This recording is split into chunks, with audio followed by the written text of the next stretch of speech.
The mystery of Emma Filipov. The mysterious disappearance of Emma Filipov remains one of the most haunting and perplexing cases in modern Canadian history. Emma was known by those around her as a gentle, artistic, deeply sensitive soul whose life unfolded with both luminous promise and growing inner struggle during her time in Victoria, British Columbia. What began as a search for independence and personal clarity gradually became overshadowed by increasing signs of fear and emotional turbulence, culminating in her disappearance on the evening of the 28th of November, 2012. The story of Emma's final year is filled with beauty, confusion, compassion, and unanswered questions, all of which continue to move those who follow her case. Emma arrived in Victoria seeking inspiration and a new chapter. She initially lived with a childhood friend and the friend's partner, sharing space, meals, and laughter while adjusting to life on the coast. After a short period, she moved into another unit within the same building, hopeful about shaping the quiet, minimalist lifestyle she preferred. In the winter months of 2011, she found work as a barista, but the job was short-lived. By early 2012, Emma had begun living in a more transient way, drifting between friends' homes, inexpensive hotels, a few boats, and the woods where she sometimes slept among the trees. She often stayed at the Sandy Merriman Women's Shelter, occupying the attic space for stretches of a month at a time. Her days were filled with gentle rituals and creative exploration. She read in the children's section of the library, practiced quiet meditation in patches of sunlight, and connected easily with members of the homeless community, harbour artists, boat owners, and street performers. She developed a reputation for kindness, sensitivity, and independence. Friends described her as free-spirited, trusting, and deeply caring toward children, the elderly, and pets. She expressed herself through cooking, photography, art, and writing, filling journals and a personal blog with poetic reflections. She loved nature, went barefoot whenever possible, avoided technology, and disliked anything that felt intrusive or conventional. Though admired for her beauty and gentle presence, Emma only entered one brief relationship during that year. She enjoyed gathering with friends, sharing laughter, and listening to the stories of others, yet she rarely shared much about her own inner world. When she spoke of her family, she expressed love, but she was private and rarely elaborated. By the summer of 2012, Emma was seeking a simpler, more purified way of living. She stopped drinking in June and gradually removed cigarettes, sugar, and coffee from her routine. Her eating habits changed dramatically, shifting towards small, unusual combinations of food. Friends noted she grew thinner, quieter, and increasingly monk-like, drinking large amounts of water and spending long hours alone. As the seasons changed, she struggled to find direction and appeared uncertain about where she belonged, especially with winter approaching. By October, she had become withdrawn, fearful, and noticeably anxious around others. During that period, she purchased a van, hoping it would allow her to live freely and travel across the island. She was overjoyed when she transferred her belongings from storage into the vehicle, but the van soon became more of a burden than a source of freedom. It broke down repeatedly, required towing several times, and contributed to her growing stress. Emma often spoke of traveling. She imagined numerous possibilities: Salt Spring Island, Tofino, Mexico, California, Costa Rica, Japan, and off-grid life in the woods. She even thought about surprising her family by returning to her hometown of Perth in Ontario. Despite this hopeful longing, her behaviour suggested that emotional difficulty had been building for years. Journal entries indicated she had been quietly struggling since childhood, and by late 2012 those struggles had intensified. Friends recalled her becoming increasingly distressed, especially when she felt unsettled or watched. She avoided co-ed shelters and seemed wary of interacting with men. She cancelled plans, declined invitations, and often appeared overwhelmed. 2 weeks before she disappeared, she was seen standing in the rain, staring silently at a gathering of crows. Shelter staff noticed she kept her curtains closed and once moved furniture outside, explaining she believed the objects were speaking to her. She also began giving away, selling, or discarding her possessions. Members of the shelter felt she needed support and contacted police requesting a wellness check, but officers instructed them to call again only if further concerns arose. No follow-up was made. During this time, Emma's mother, Shelley, became increasingly alarmed. Emma made several emotional phone calls, expressing distress and asking for help to come home, yet repeatedly changing her mind. Shelley assured her she would help her return, but Emma alternated between longing for home and insisting she needed to stay in Victoria to resolve things on her own. On the morning of the 28th of November, Emma told her mother not to come, but Shelley, guided by instinct and deep concern, boarded a flight anyway.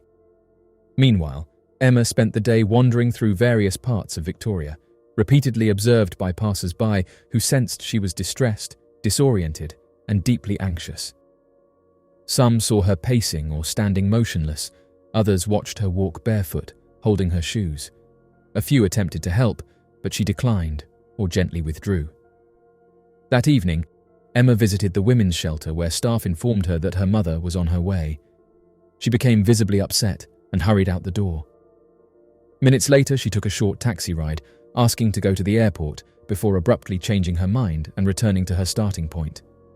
The driver noted her fearful behavior, especially when she heard voices through the vehicle's radio. Shortly after, an acquaintance saw her barefoot, overwhelmed, and scanning her surroundings nervously. He stayed with her briefly, later contacting police out of concern. Officers located her around 7:17 in the evening near the Empress Hotel. She answered their questions only minimally and would not put her shoes on. After roughly 45 minutes of observation, officers determined she could continue on her own. This was the final confirmed moment anyone saw her. When Shelley arrived at the shelter around 11 that night, Emma had not returned. Staff called police, and shortly after midnight, Emma was officially reported missing. In the days that followed, police located her van containing most of her belongings, including her laptop, passport, journals, and borrowed library books. More witnesses began to come forward, some reporting unconfirmed sightings, others describing brief interactions they believed involved Emma. A man using her prepaid credit card stated he had found it on the ground, though his recollection was uncertain. In the years that followed, more unconfirmed sightings arose across British Columbia, including Victoria, Vancouver, Nelson, and Kelowna. Emma's family, friends, and volunteers spent months searching parks, trails, wooded areas, and islands. Dive teams explored parts of the harbour. A private investigator assisted, and numerous experts, including forensic specialists and search and rescue professionals, contributed efforts. Media attention expanded through podcasts, documentaries, and national coverage. In 2018, a new witness emerged, revealing he had picked up a distressed young woman early in the morning after Emma was last seen. This prompted renewed searches across several regions, though no conclusive findings were made.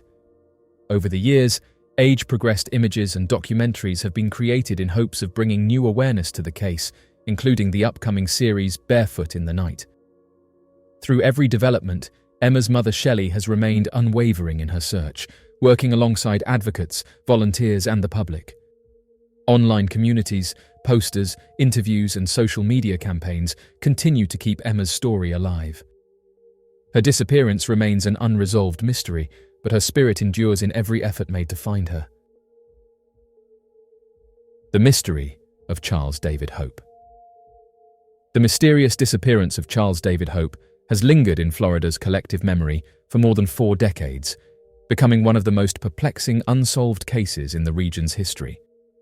Known to nearly everyone simply as Charlie, he was a dynamic figure whose life blended deep family roots, business success, and a vibrant personality that attracted both admiration and controversy.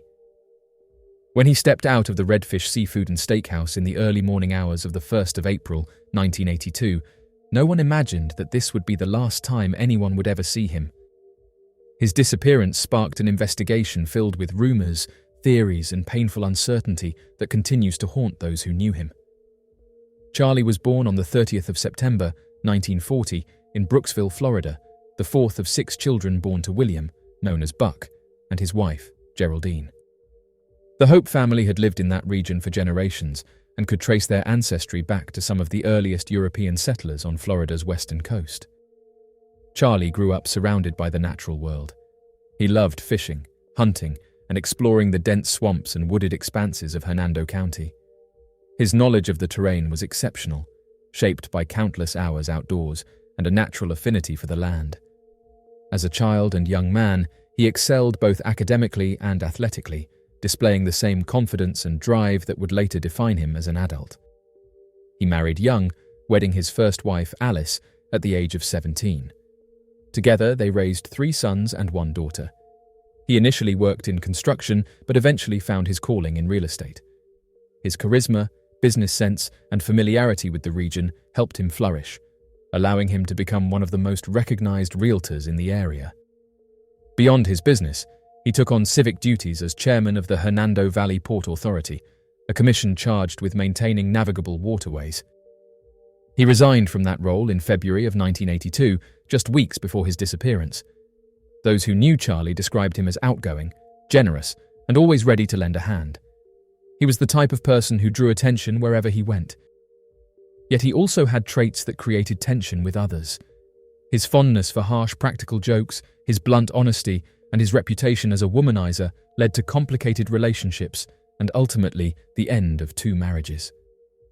Even so, he and Alice remained close after their separation, their friendship enduring despite the challenges of their past.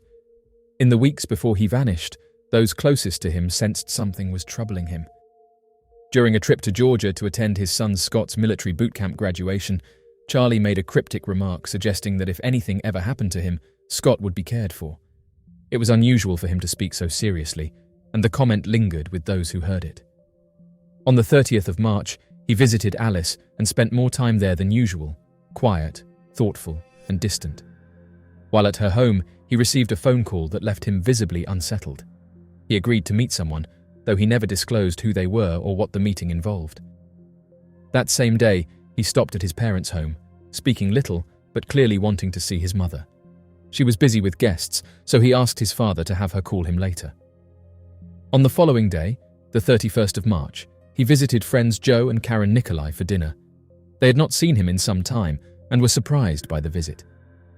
He played with Dan, the pit bull he had given Joe 2 years earlier, and seemed reflective and unusually calm. In the years since, the Nicolais have wondered whether his visit was his way of saying goodbye. Later that evening, Charlie met his Uncle Dave at the Redfish Seafood and Steakhouse. Upon arriving, he asked a staff member about a particular waitress, someone he had spent time with just days earlier. During their drink, he told his uncle that he planned to visit his girlfriend afterward. Yet something about his demeanor was off. The always lively, talkative Charlie appeared distracted and uneasy.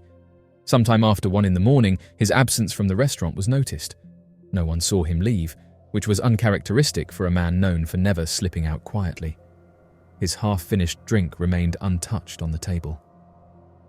When Geraldine's birthday arrived on the 2nd of April, and Charlie did not visit or call, his family immediately sensed that something was terribly wrong. He had never missed his mother's birthday, and his silence felt ominous. They attempted to contact him, but received no response.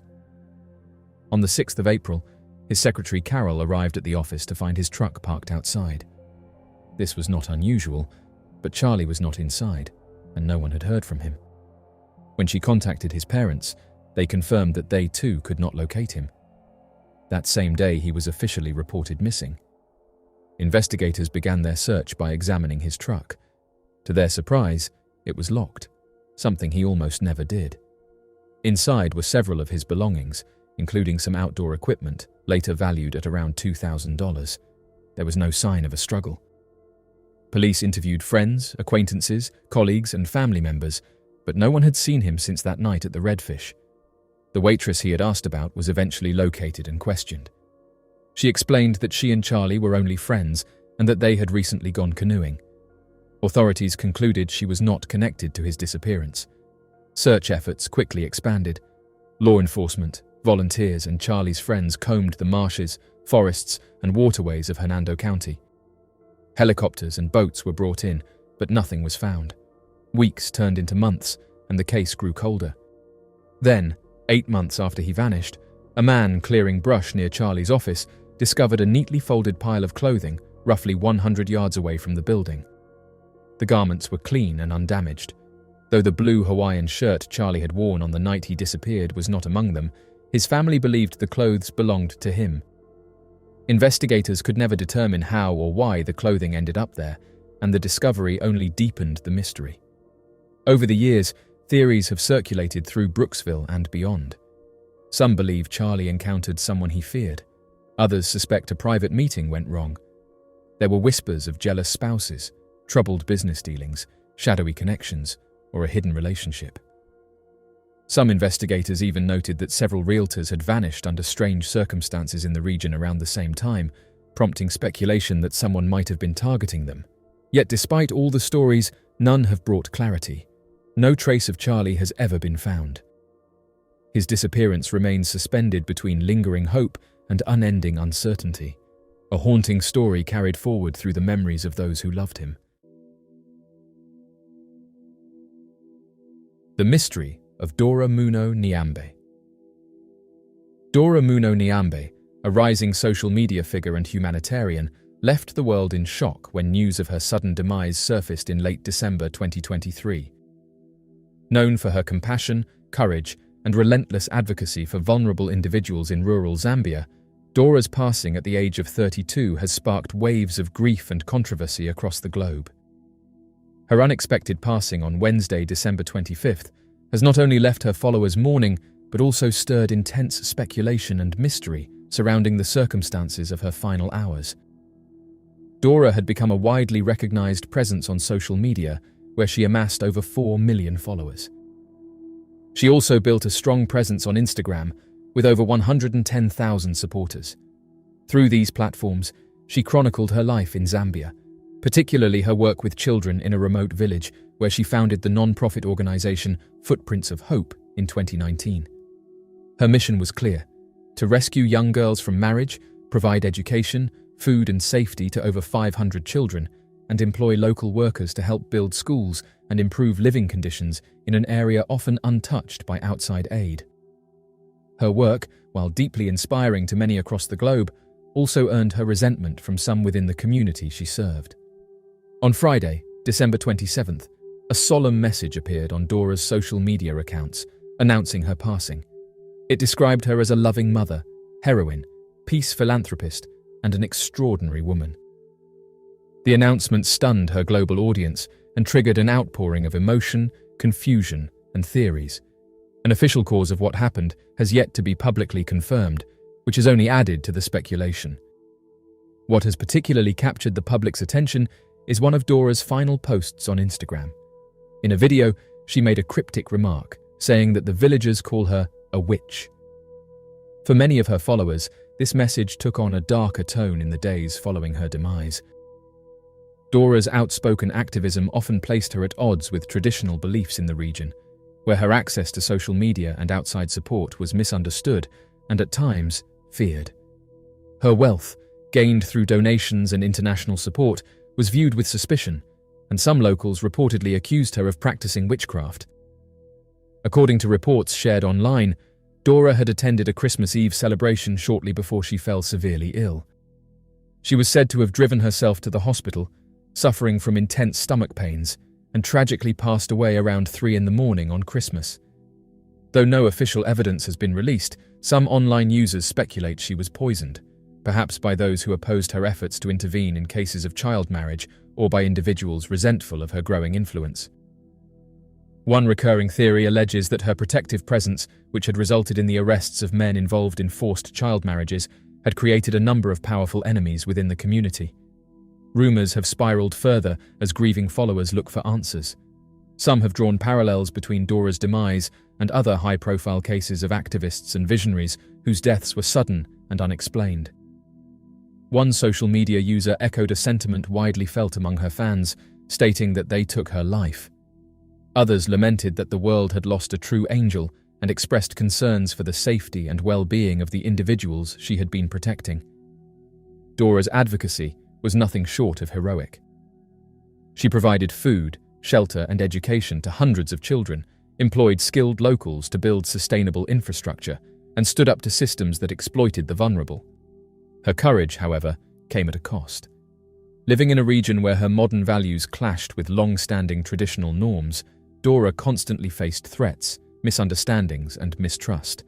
Reports suggest she had hired security to protect herself and the children under her care.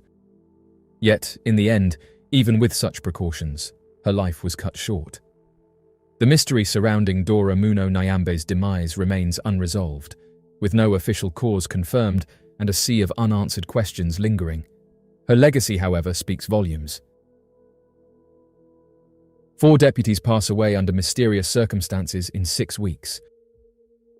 A Texas police department has been left reeling after a series of tragic deaths, as 4 of its deputies have passed away by taking their own lives within the span of just 6 weeks. The most recent loss, Deputy Christina Kohler, was confirmed by the Harris County Sheriff's Office last week. Kohler, aged 37, had served with the department since 2018, working in the courts division. Her disappearance had been reported 2 weeks prior to the discovery of her body on March 13th, leaving the department and the broader law enforcement community in shock.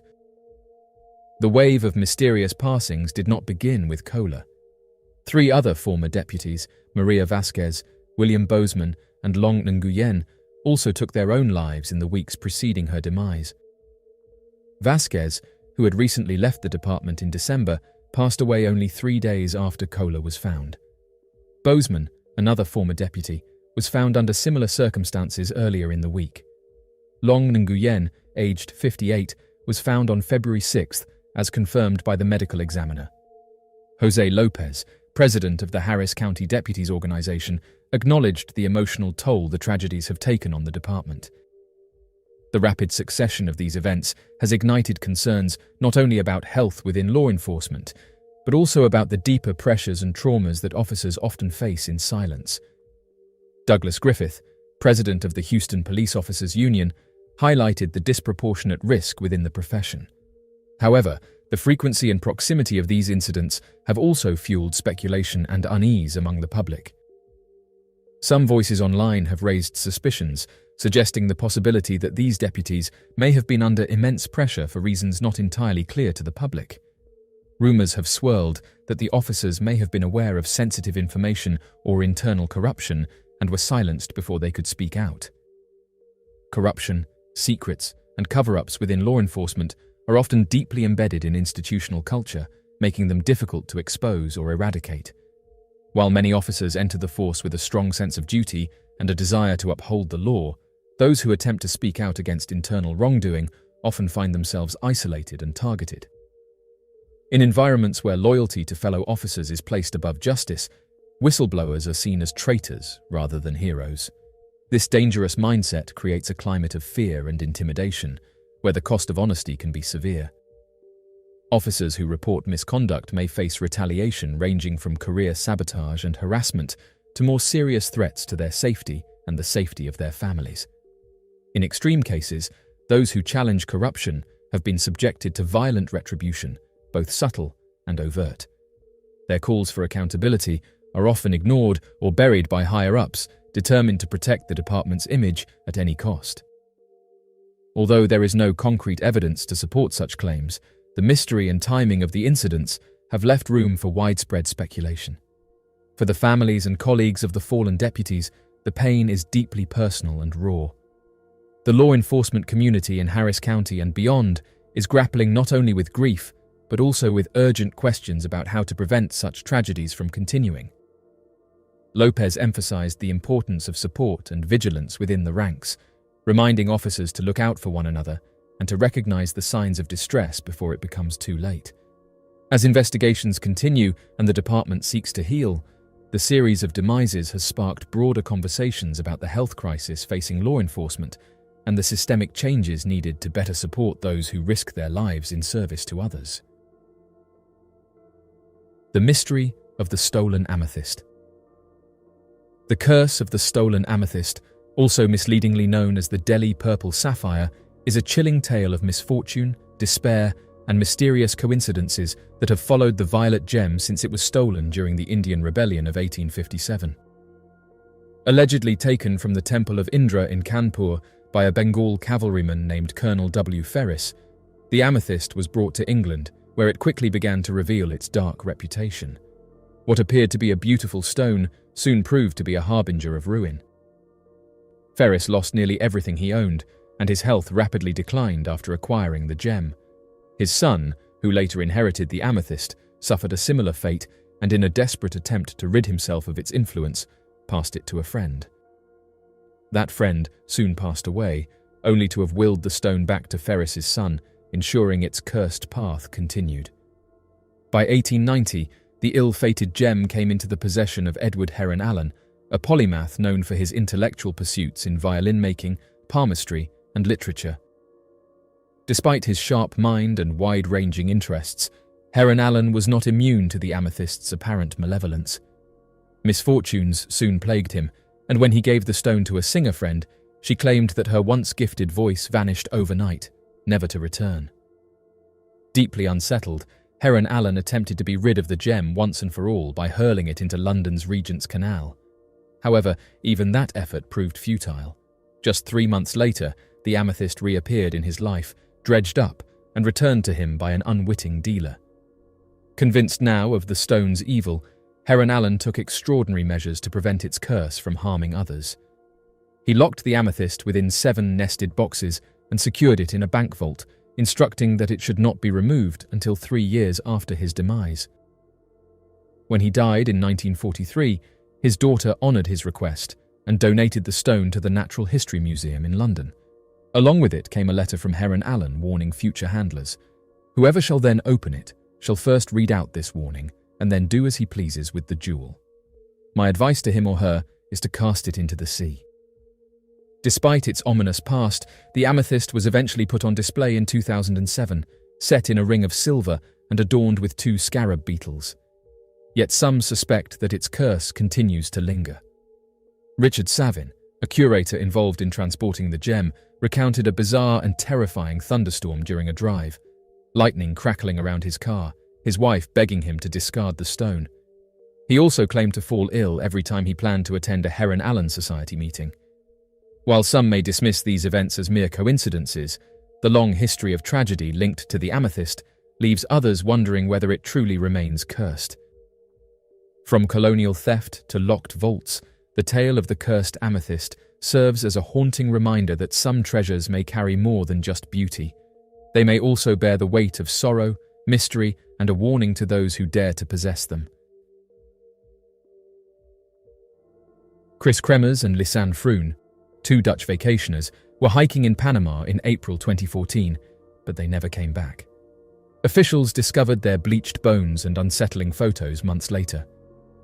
Chris Kremers and Lisanne Froon went for a walk with the host family's dog on April 1, 2014, through the beautiful woodlands surrounding the Baru volcano in Boquete, Panama. Students Kremers and Froon were from the Dutch city of Amersfoort. Their trip to Panama was meant to be a combination vacation and volunteer experience, and they had spent 6 months organizing it.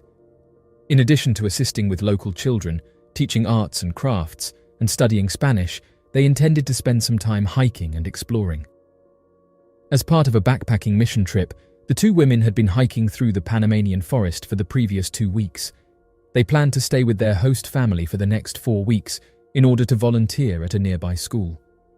But on April 1st at 11 in the morning, they said goodbye to their family and were never seen again. The women had posted on Facebook about their plans to take a tour of the nearby village. In their letter, they added that before starting their walk, they had brunch with 2 other Dutchmen. The host family became aware of a problem on April 1st evening. Their dog had come back all right, but by himself. The girls had vanished from sight. The host family decided to hold off on calling the police until the next morning, after searching the neighborhood around their house. The host family notified the authorities on April 2nd after Kremers and Froon failed to show up for a scheduled private walking tour of Boquete with a local tour guide.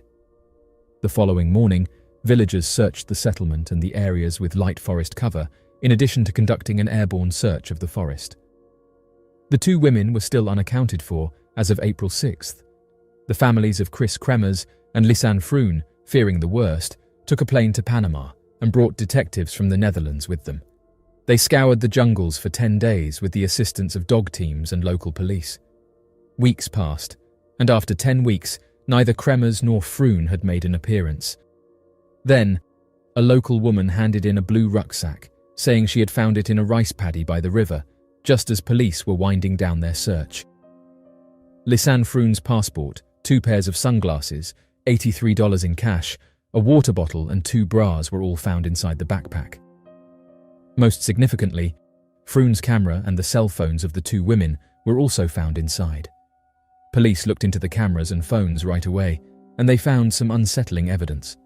The women had vanished, but the phones had been working for nearly 10 days. There had been 77 attempts in just 4 days to contact the police, using both the Panamanian emergency number and the Dutch emergency number.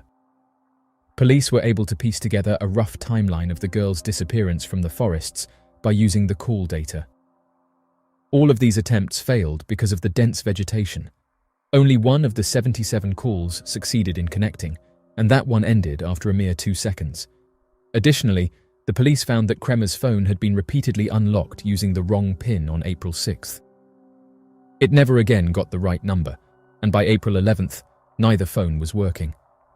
The footage captured on video was far more unsettling than the disturbing information contained in the call log. The women had started for their walk early on April 1st, and those were the first pictures captured by the camera. Chris Kremers and Lisanne Froon were pictured in the images hiking close to the Continental Divide, but nothing about them raised any red flags with the authorities. The second batch of pictures, though, raised some concerns. The images, which were taken on April 8 between the hours of 1 and 4 in the morning, showed the girls' possessions strewn among rocks, plastic bags and candy wrappers, as well as strangely arranged heaps of dirt, a mirror, and most worrisome of all, the back of Chris Kremer's head, with blood seeping from her temple. Following a search of the location where the backpack was discovered, law enforcement discovered Kremer's clothes, neatly folded along the river. A foot that was still in a boot and a pelvic bone were discovered in the same location 2 months later. The two women's bones were found soon after that. Chris Kremer's bones seemed bleached and were a striking white color. The villagers, tour operators, and other hikers who had been in the vicinity at the time were questioned by the police, but they were left with little solid evidence of what had transpired other than the call logs and images. The passings and disappearance of Chris Kremers and Lisanne Froon are still an ongoing mystery. Creepy humanoid caught on camera.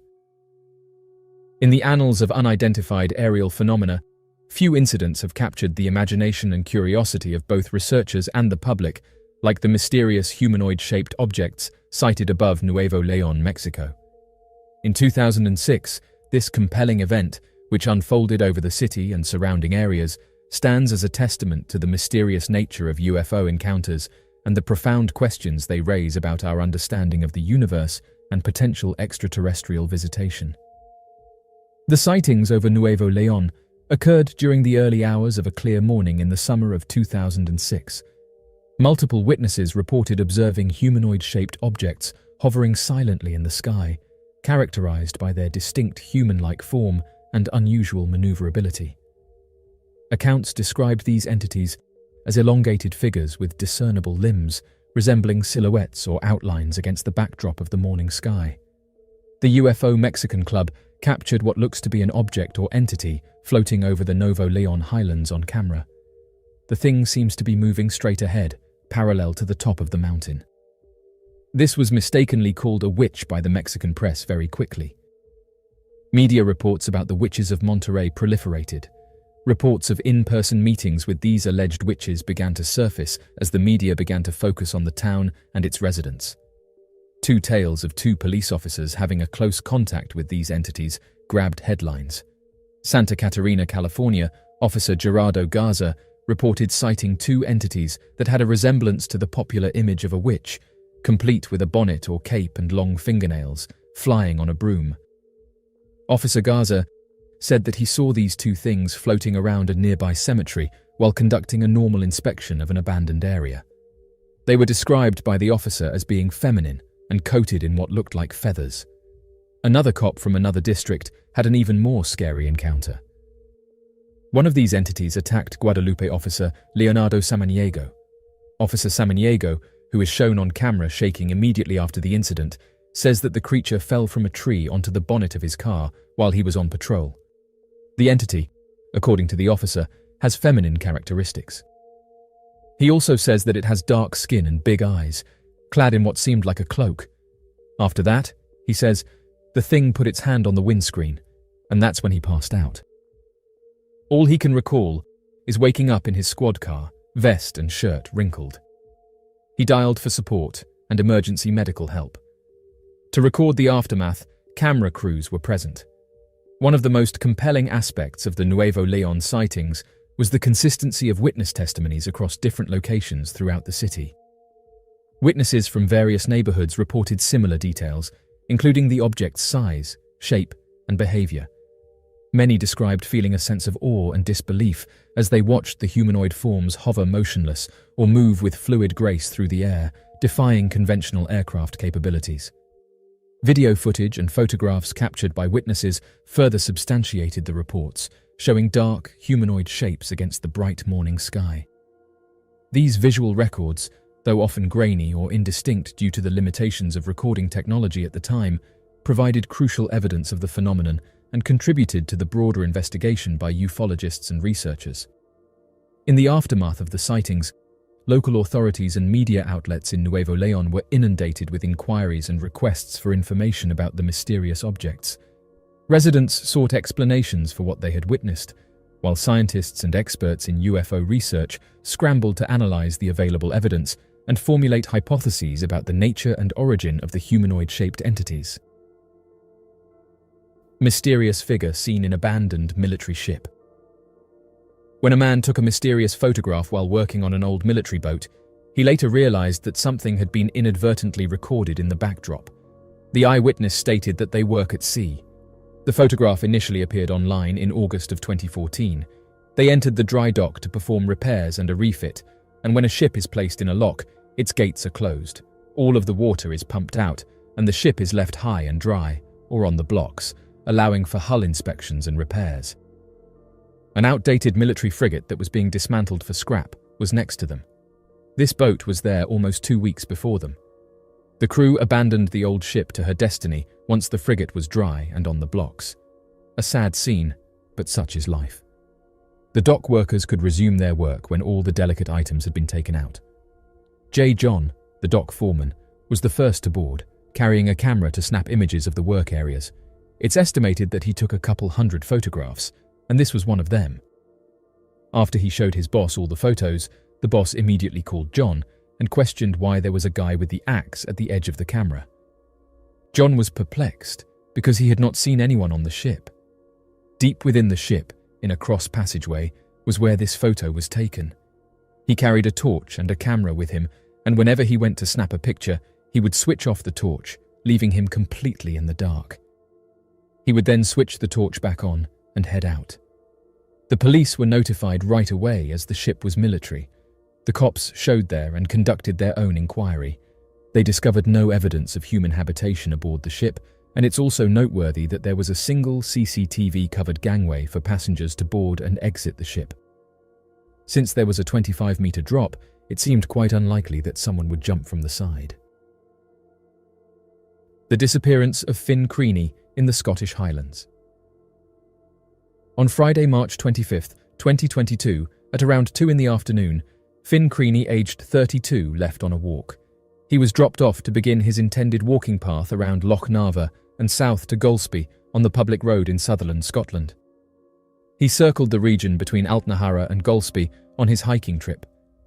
An avid outdoorsman and survivalist, Finn created the Wildcat Bushcraft YouTube channel in January 2021 to share his wilderness survival skills and the stunning Scottish Highlands landscape. His capacity to construct makeshift shelters and endure below-freezing weather was demonstrated in multiple of his movies. Finn was last seen on March 25, 2022, despite his survivalist skills. 10 months later, despite a significant search effort, he is still missing, and no information concerning his whereabouts has been discovered. That March 2022 weekend had unseasonably high temperatures. Finn intended to embark on one of his frequent solitary forays into the bush. He was a seasoned and self-assured survivor who felt completely at ease in the outdoors. He planned to travel to the Loch Narva region, which was roughly an hour's drive from his rural Tain, Scotland Highlands home. That Friday morning, he bid farewell to his wife Lucy and their 4-year-old daughter Luna. Finn then drove us to the Golspie Beach parking lot, which was about 17 miles away. With the intention of retrieving it after his hike, he parked his car there. At 2:15, a family member left Finn off at a caravan park on the B Road, and this was the last confirmed sighting of Finn. At 12:52 on Friday, March 25th, he called Lucy and said that he is so proud of her and that he loves her very much. He committed to returning home by Sunday lunchtime to deliver the Mother's Day flowers her customers had ordered, and she was starting a new company as a florist. Finn never broke a commitment, and his wife said he was never late home. At 1:47 near the village of Lairge, Finn's phone stopped working, and no more texts were transmitted. The phone was either malfunctioning or had run out of juice. Since Lucy knew Finn would be using his phone to video his experience for YouTube and navigation, Lucy said she could see that the messages she had sent him later that afternoon and evening hadn't been read. At the time, she didn't overthink it because she believed he would be all right. However, he wasn't. Although it was uncomfortable, Lucy began to worry on Sunday night that Finn hadn't arrived by midday and believed his walk had lasted longer than anticipated. But by 6:30 in the evening, she was becoming concerned. Although she assumed his phone had died and he was unable to contact her, the silence worried her. Lucy called the school where Finn works, instructing kids in bushcraft, early on Monday morning. After telling her he wasn't, they went and looked around the entire school, called her again, and made sure he wasn't there. Then she called the police and reported that Finn was gone. Finn was described as 5'11", slender, fair-skinned, and sporting freckles on his nose and arms. He has a full, short-length brown beard and long brown hair that reaches his lower back. When last seen, he had on a brown leather jacket that reached his knees, dark trousers, brown waterproof boots, and a green knapsack. It is assumed that he was carrying a camera, or cameras, since he was going to record a YouTube video. With the assistance of the Air Support Unit and other partner organisations, such as the Coast Guard and Mountain Rescue, police scoured the area in Sutherland between Altnahara and Golspie. For 3 to 4 weeks, there was no evidence of Finn or his gear. Finn never made the decision to go missing on purpose, and there was no indication that he was experiencing anything that would cause him to do something drastic. In addition to having a solid relationship with his family, he had been married in 2021 and been with his wife for 9 years. After the official search was concluded, Finn's family made every effort to locate him, including many ground searches, poster campaigns, social media pleas, internet searches, and research. However, there were no confirmed sightings, with the exception of a few bikers who claimed to have seen Finn at approximately 3:45 in the afternoon, about 3 miles down the road from the location where he was handed off, and who claimed he appeared happy. Others have come forward with their own sightings, but they don't match.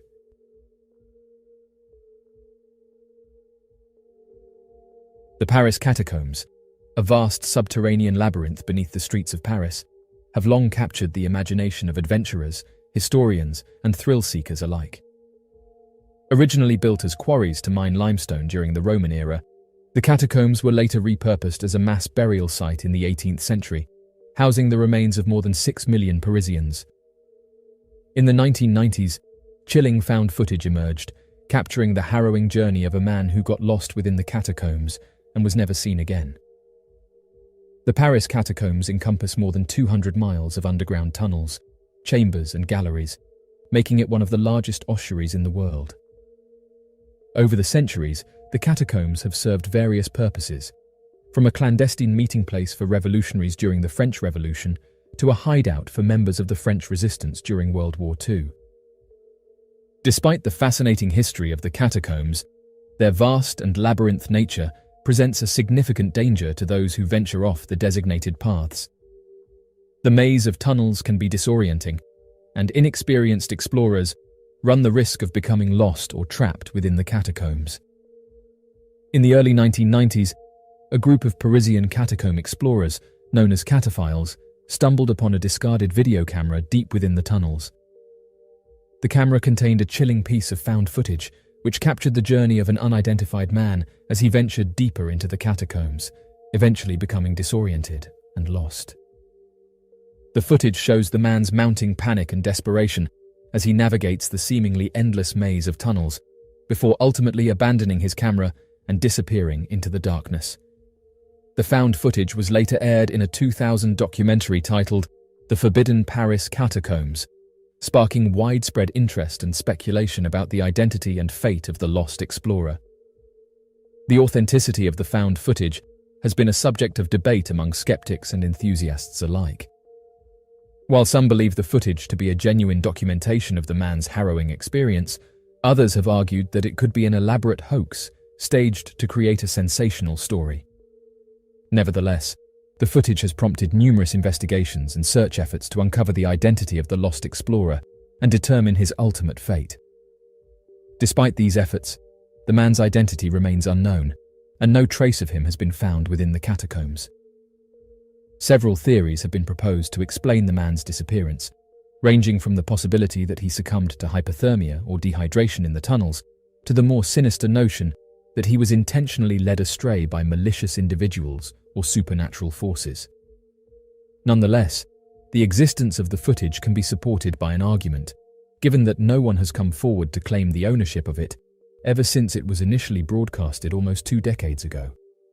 Even those involved in the documentary haven't made much noise around it, leading many to believe that it's unlikely that they're benefiting from it financially.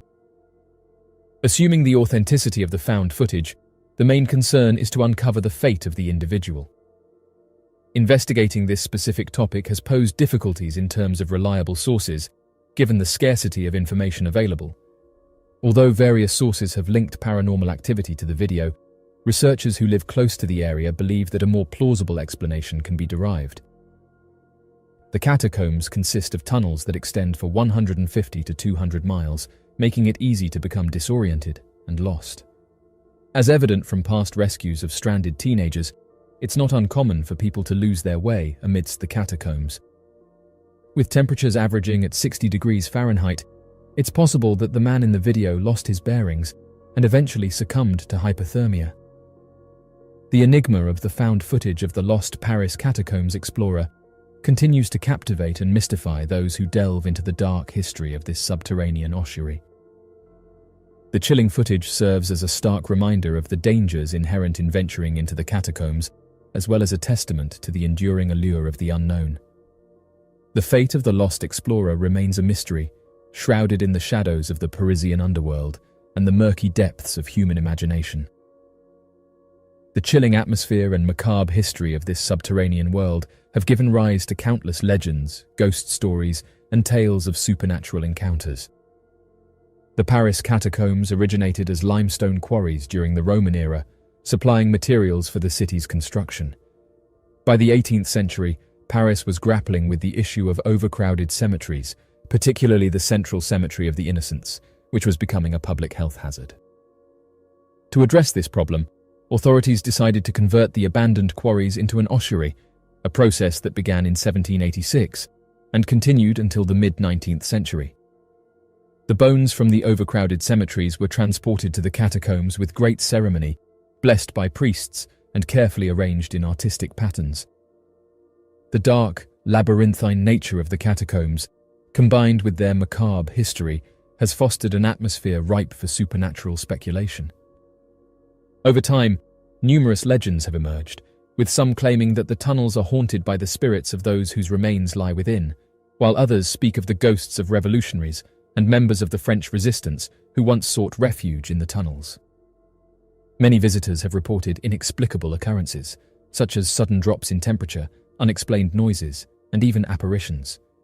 Some believe that the spirits trapped within the tunnels are restless and tormented, drawn to the living who venture into their realm. In addition to ghostly encounters, there are also tales of mysterious creatures dwelling in the depths of the tunnels, further fueling the supernatural aura that surrounds this subterranean world. These legends have been perpetuated and amplified by popular culture, with the tunnels serving as the setting for numerous novels, films, and television shows that explore the theme of the haunted and the unknown. The Paris catacombs continue to captivate and intrigue visitors from around the world, drawn to their chilling history and the potential for supernatural encounters. The legends of the haunted catacombs also serve as a source of inspiration for those seeking to delve into the realms of the paranormal.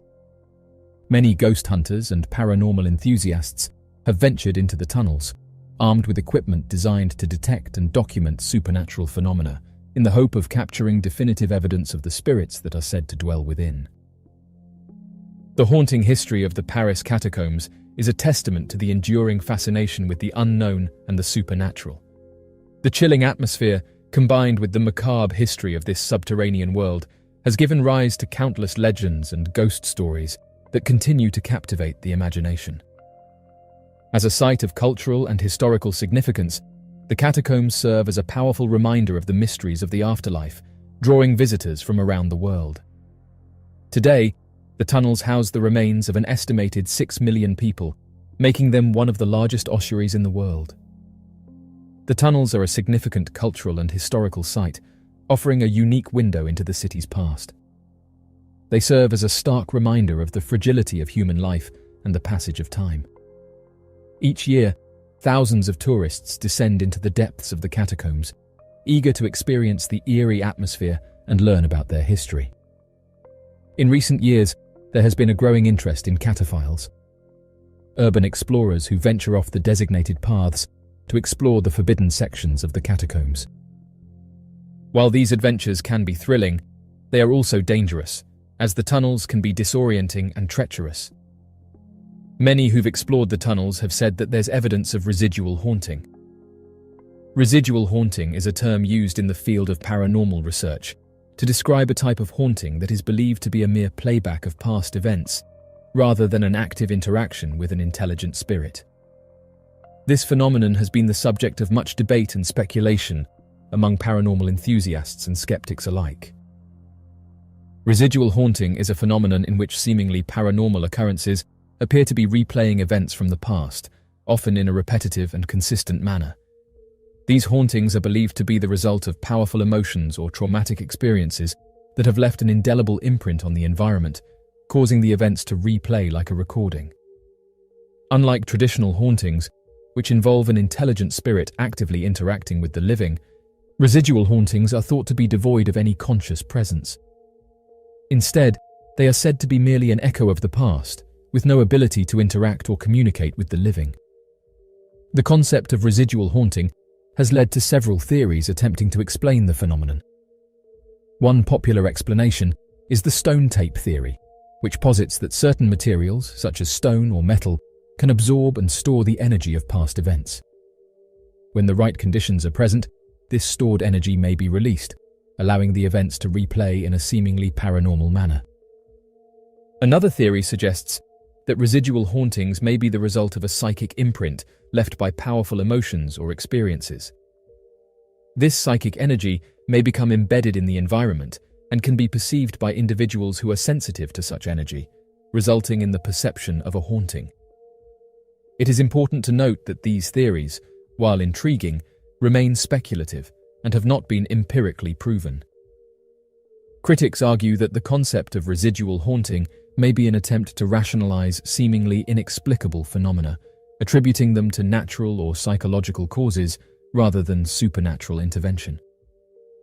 The concept of residual haunting has found its way into various forms of popular culture, including literature, film, and television.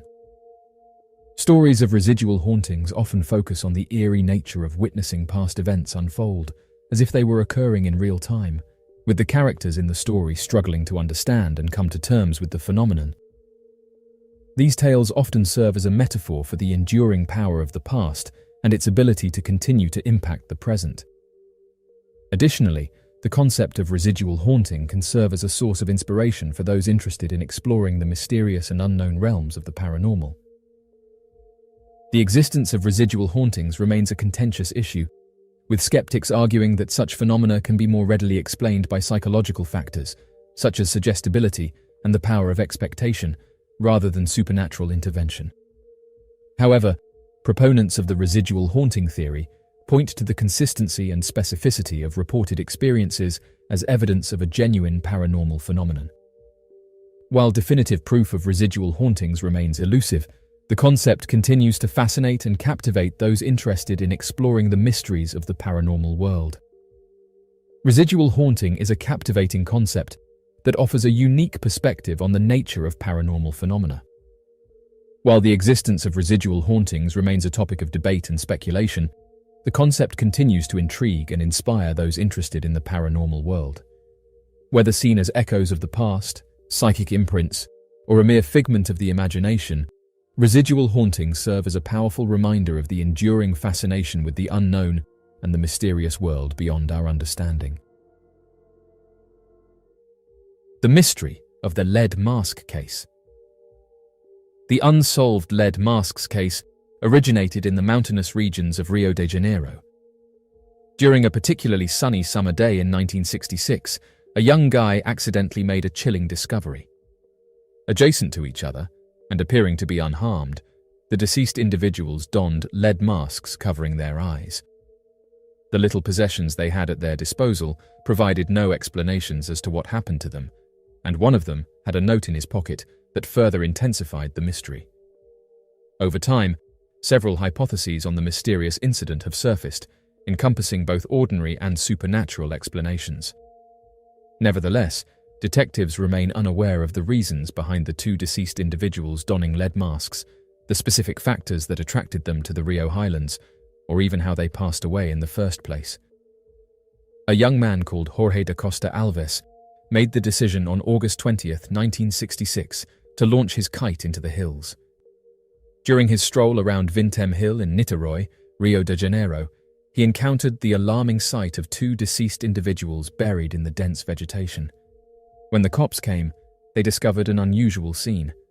Both deceased individuals donned raincoats over their tailored clothes and improvised lead masks to cover their eyes. Close by were a vacant water bottle, a few towels, and a little amount of money. However, the most peculiar indication was a note found in the pocket of one of the deceased individuals. The text stated the following: 16:30, be at agreed place. 18:30, swallow capsules. After effect, protect metals, wait for mask signal. The case involving lead masks had commenced. However, while the police successfully collected further information regarding the deceased individuals in the subsequent days, each response merely prompted further inquiries. Law enforcement promptly identified the individuals as Manuel Pereira da Cruz, age 32, and Miguel José Viana, age 34. Both of them were married technicians specializing in electronics, hailing from Campos dos Goitacazes, some 175 miles northeast of Niterói. Armed with their identities, the authorities endeavored to follow their footsteps. The investigation revealed that Pereira da Cruz and Viana informed their families on the morning of August 17th about their intention to travel to São Paulo in order to purchase equipment and a vehicle. The two men had instead embarked on a bus bound for Niterói. Upon reaching Niterói at 4 in the afternoon, the men made multiple stops. They purchased indistinguishable raincoats from a nearby department store and a bottle of mineral water from a bar. Noteworthy, they retained their receipt, indicating their intention to return the empty bottle at a later time for the reimbursement. Nevertheless, those who recalled them could discern that something was amiss. The barman who had furnished Viana and Pereira da Cruz with the water bottle remembered that Viana appeared anxious. According to her account to the police, he repeatedly inspected his watch. Shortly thereafter, the lead masks case became inaccessible. Manuel Pereira da Cruz and Miguel José Viana were last seen departing for the nearby hills at approximately 3:15 in the afternoon. 3 days later, they were found lifeless. Presently, the precise events that transpired in the hills of Rio de Janeiro during that peculiar August remain uncertain. Due to their extensive decomposition, the bodies of Pereira da Cruz and Viana provided little indications for a precise toxicology analysis. Nevertheless, theories have developed throughout the years.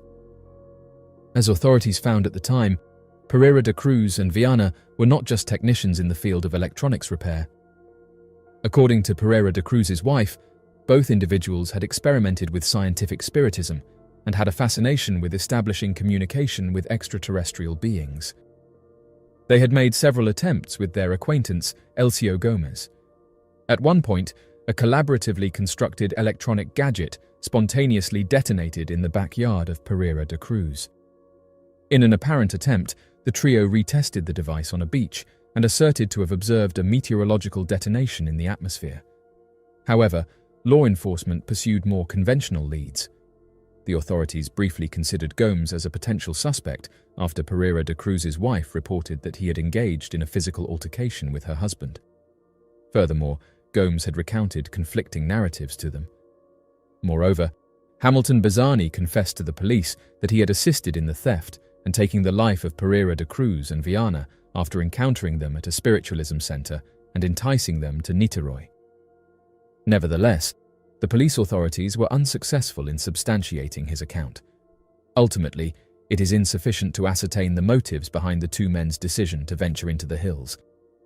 The mystery persists in captivating and exasperating readers as the events that unfolded once they reached the summit remain unknown. With a specific objective in mind, Manuel Pereira da Cruz and Miguel José Viana ascended Vintem Hill. An eye mask made of lead was carefully placed over their eyes. Then their world vanished, and the mystery surrounding the lead mask's case continues to this day. The mystery of the Somerville Light. Nestled in the quiet, rural expanse of Somerville, South Carolina, lies a mystery that has perplexed and fascinated residents and visitors alike for generations. Known as the Somerville Light, this eerie, glowing phenomenon has been the subject of countless stories, sightings, and investigations. Appearing on a dark, deserted stretch of road outside of town, the Somerville Light is often described as a single glowing orb that hovers just above the ground, illuminating the night with an otherworldly glow. While many have attempted to explain the light through science or folklore, its true nature remains elusive, leading many to believe that it is a genuine and unexplained phenomenon. The first recorded sightings of the Somerville Light date back to the early 20th century, although local legends suggest that the phenomenon may have been observed long before then. According to these accounts, the light appears most frequently on foggy or misty nights, when the conditions are just right for the mysterious orb to manifest. It is often seen along an old abandoned road that runs through the dense woods outside Somerville, a location that only adds to the eerie atmosphere surrounding the light. Witnesses describe the Somerville Light as a bright, white or yellowish orb that hovers in the air, moving slowly along the road or through the trees. The light is often reported to change size and intensity, sometimes appearing as a small, faint glow, and at other times as a large, blazing sphere that lights up the entire area. Despite its brightness, the light does not seem to have a visible source, such as a lantern or vehicle, and it moves in ways that defy conventional explanation. Over the years, the Somerville Light has become a local legend, with residents sharing stories of their own encounters with the mysterious orb. Some claim to have seen the light from a distance, while others report having been approached by the light as they drove or walked along the old road.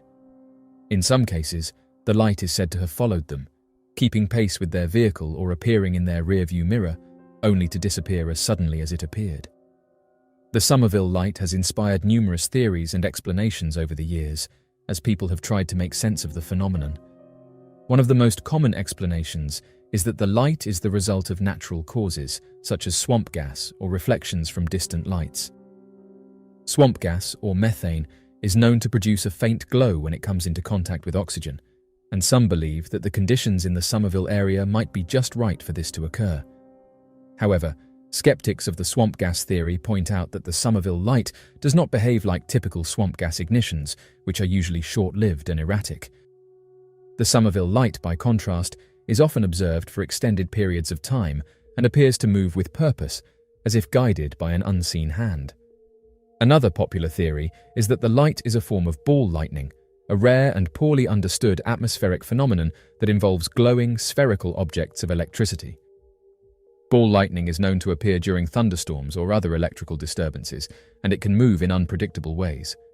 However, like the swamp gas theory, this explanation does not fully account for the behavior of the Somerville Light, which is often seen on calm, clear nights when there is no electrical activity in the area. For those who believe in the paranormal, the Somerville Light is often seen as a manifestation of ghostly or supernatural energy. Some local legends suggest that the light is the spirit of a long-dead railroad worker who lost their life in a tragic accident along the old road. According to this story, the worker's ghost returns on certain nights, carrying a lantern as he searches for something lost or unfinished. Others believe that the light is a portal to another dimension or a glimpse of an alternate reality, a view that adds to the mystique and allure of the phenomenon. The Somerville Light has become more than just a mystery, it is a part of the town's cultural fabric. The Blackbird of Chernobyl. On April 26, 1986, the world witnessed one of the most catastrophic nuclear disasters in history: the explosion of Reactor 4 at the Chernobyl nuclear power plant in Ukraine. But in the months leading up to this disaster, a strange and eerie phenomenon was reported by the workers at Chernobyl, a mysterious winged creature that has since become known as the Blackbird of Chernobyl. According to the residents of Pripyat and workers at the Chernobyl power plant, this creature was seen hovering ominously over the plant and occasionally perching on the large towers and construction areas. The sightings, which began in the weeks and months before the disaster, were marked by a sense of foreboding and dread, with many of those who encountered the creature reporting feelings of unease and fear. For some, the appearance of the Blackbird was an omen, a warning of the impending disaster that would soon change their lives forever. The first sightings of the Blackbird of Chernobyl were reported in early 1986, just a few months before the reactor explosion. Workers at the plant began to notice a large, dark figure in the sky, resembling a bird, but much larger than any species known to the area. The creature was described as having a wingspan of at least 10 feet, with dark, leathery wings and piercing red eyes that seemed to glow in the dark. It was often seen circling the plant or perched on the massive cooling towers, its presence both mysterious and unsettling. As the sightings continued, reports of strange occurrences began to spread among the workers. Some claimed that the creature emitted a high-pitched screech that was both terrifying and unearthly. Others reported having vivid nightmares after seeing the Blackbird, dreams filled with images of destruction, fire, and death. A sense of impending doom began to take hold among those who had encountered the creature, with many fearing that it was a sign of something terrible to come. The Blackbird was not just a fleeting shadow or a figment of imagination. Its presence was felt deeply by those who saw it, leaving an indelible mark on their psyche. Some workers even reported receiving mysterious phone calls after their sightings, with a voice on the other end speaking in a language they could not understand, further heightening their sense of dread. As news of the explosion spread, those who had witnessed the Blackbird in the weeks leading up to the disaster began to piece together the connection. For them, the creature had been a harbinger of doom, a warning that went unheeded until it was too late. The Blackbird of Chernobyl, once dismissed by skeptics as a mere myth or mass hallucination, was now seen as an omen that had foretold the catastrophe. The disaster itself had devastating consequences. The legend of the Blackbird of Chernobyl has endured in the decades since the disaster, becoming part of the mythology surrounding the event. For some, the creature is seen as a symbol of the tragedy, a supernatural entity that appears before major disasters as a warning or an omen. Similar creatures have been reported in other parts of the world, often associated with catastrophic events, leading some to believe that the Blackbird is part of a broader phenomenon. In the years following the Chernobyl disaster, the legend of the Blackbird of Chernobyl has drawn comparisons to another famous creature from American folklore, the Mothman. The Mothman is a legendary figure first reported in the small town of Point Pleasant, West Virginia, in the mid-1960s. Like the Blackbird of Chernobyl, the Mothman is described as a large, winged creature with glowing red eyes, and its appearance is often linked to impending disaster. The parallels between the two creatures have led some to speculate that they may be connected, possibly even manifestations of the same supernatural entity. The story of the Mothman began in November 1966, when residents of Point Pleasant reported sightings of a large, bird-like creature with glowing red eyes and a wingspan of over 10 feet. The creature was often seen near the abandoned West Virginia Ordnance Works, a former military facility, and its presence quickly became associated with a sense of dread and impending doom. In the months following the initial sightings, the town of Point Pleasant was plagued by strange occurrences, including mysterious lights in the sky, unusual animal behavior, and eerie phone calls.